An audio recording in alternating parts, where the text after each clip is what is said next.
Hi guys! Today I will be showing you how I put my ESTEE Lauder Double Wear Foundation.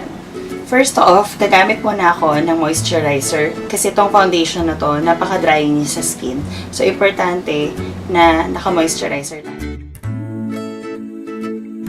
Ang gagamitin ko pala is yung Mary Kay TimeWise Moisturizer.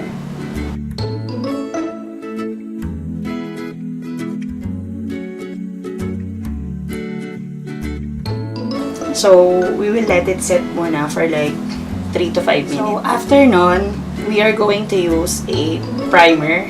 We're using the NYX Pore Filler. Important na mag-use ka ng primer. Kasi, pag nag-set na siya, kung medyo malalaki yung pores mo, kita talaga siya.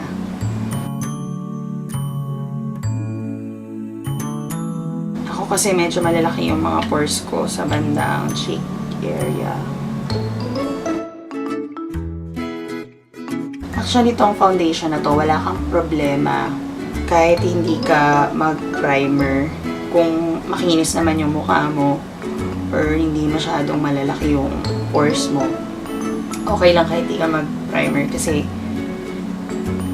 sa akin sa skin ko, which is I have combination oily to dry skin. Hindi naman siya ganun ka-oily. Kahit na oily yung skin mo, kahit hindi ka mag-primer, hindi talaga siya magiging oily eh. Ewan ko sa akin, ganun siya. Pero, yun nga lang, kapag hindi ako nag-primer, napansin ko, mas kita yung mga pores ko. After that, i-mix ko lang yung dalawang foundation kasi I have two. Noong time na yun na bumili ako, wala akong ka-match. Pag nandun ka sa store, match sa'yo. Pero pag uwi mo sa bahay, siya match sa skin color mo. So, ang ginawa ko, bumili ako ng dalawa para at least makakapag-adjust ako kung maputi or maitim. Yung binili kong shade, yung 1W2 Sand at saka 3W2 Cashew. So, usually, pag biniblend ko yung dalawang foundation, dinadamihan ko ng konti yung mas maputi. Since yun pala, hindi kasi siya, wala kasi siyang pump. So, dahan-dahan sa pagbuhos. So, ito siya. Nung nilagay ko na siya. Ngayon, i-blend ko lang siya. Ganyan. Napala guys. Importante pala, nabasa yung sponge. Kasi madali siyang mag-set. So, ako, ginagawa ko, binabasa ko muna yung sponge bago ko siya itap dun sa product. So, ayan, dab-dab-dab lang.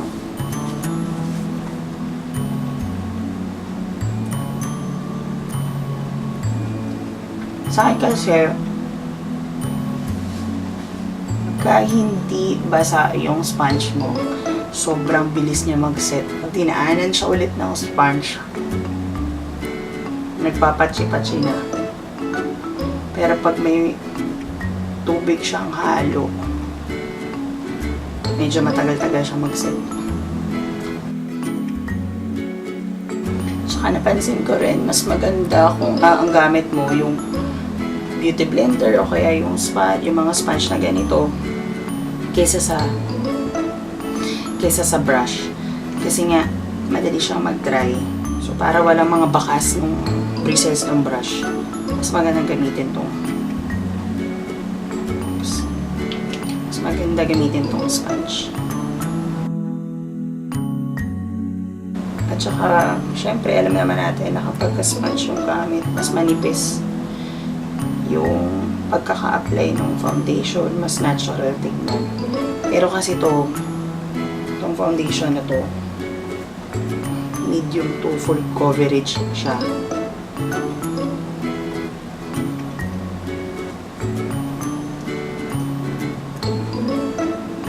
So, ito, kahit balikan ko siya, hindi siya nagpapatsi-patsi kasi nga since binasa ko yung sponge. So, mas madali siyang i-apply.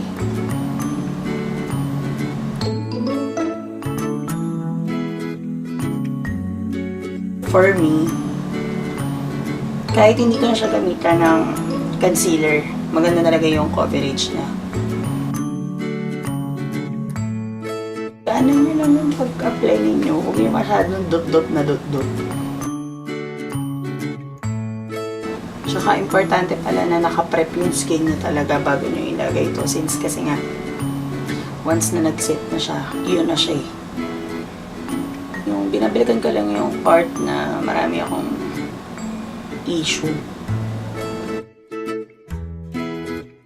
Tapos medyo baba nyo lang yung kulay ng foundation. So yan, as you can see, yung mga marks ko dito, matakpan naman niya. Tsaka, talagang sobrang malalaki kasi yung pores ko. Kung hindi ko siguro ito ginamitan talaga ng primer, mas kita pa siya. So yun, hintayin lang natin siya mag-set. Nag-set na yung foundation. Ayan, nagpupupo lang siya ng konti sa crease ko. Kahit ano yata ilagay ko foundation dito, ganyan talaga siya. So ito na nga, para makita ninyo, ito na yung pag nag-set na siya. Ano siya, magaan siya sa face. Pero alam mo yung parang may mask. Para siyang, basta para kang na-mask. Anyway, since matte nga siya, ayun, hindi mo naman kailangan talagang iset ng powder. Pero para mas matagal yung foundation sa akin, sineset ko siya ng powder. Igagamit ako nitong Nichido Final Powder. Nilipat ko siya sa ganitong container para mas maliit, mas madaling dalhin. Lagay tayo sa... Hindi ko na matandaan kung anong shade nito kasi nilipat ko siya isang buo. Kahit yung mga natira nilagay ko sa bote.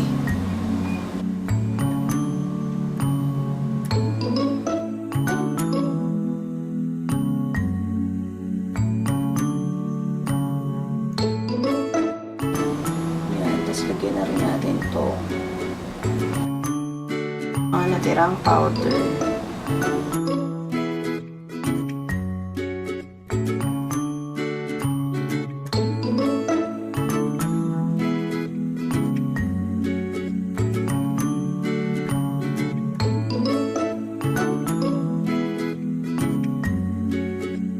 Ayoko rin naman mukhang dry na dry yung mukha mo, diba? So, gagamit tayo ng MAC Prep and Prime para medyo maging dewy yung skin natin, mukhang healthy. Kasi ito talagang dry siya. Tapos mukhang matte na matte yung skin mo. Mas okay siya. Okay, sana nagustuhan nyo or sana nakatulong sa inyo kung paano gamitin tong foundation. Hirapan silang i-apply tong foundation na to since mabilis talaga siya kasing mag-set. Okay, iba-iba naman tayo ng hiyangan. Like, for me, mas gusto ko talaga na naka-sponge ako, naka-damp sponge ako. Kasi yung technique na yun for me is madaling i-apply yung foundation at saka hindi siya ganun kabilis mag-set. So yun lang, sana nakatulong sa inyo. Thank you for watching!